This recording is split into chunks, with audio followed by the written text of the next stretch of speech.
Et a priori, ils vont bien puisque selon des témoins oculaires, ils auraient été vus, en tout cas les deux premiers auraient été vus marchant seuls pour sortir de cette grotte. Et c'est donc vous dire le soulagement qui règne ici et de savoir que ces enfants ont pu réaliser un tel exploit physique.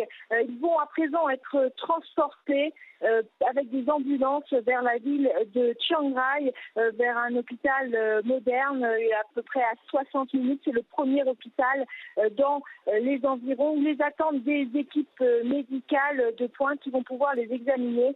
À l'instant, on sait aussi qu'un hélicoptère a quitté la grotte et a pris la même direction pour Chiang Rai, alors que cela signifie-t-il, on ne sait pas encore exactement. On sait que les hélicoptères étaient réservés au cas où un des enfants serait en mauvaise condition. Donc on devrait en savoir plus là-dessus dans les heures qui viennent. Pour l'instant, les officiels n'ont toujours pas confirmé ces informations, mais ils devraient le faire dans les prochaines heures. En attendant, c'est tout le pays qui est suspendu à cette opération de sauvetage. Et justement, cette opération de sauvetage, Carole Ezou, elle se poursuit, hein.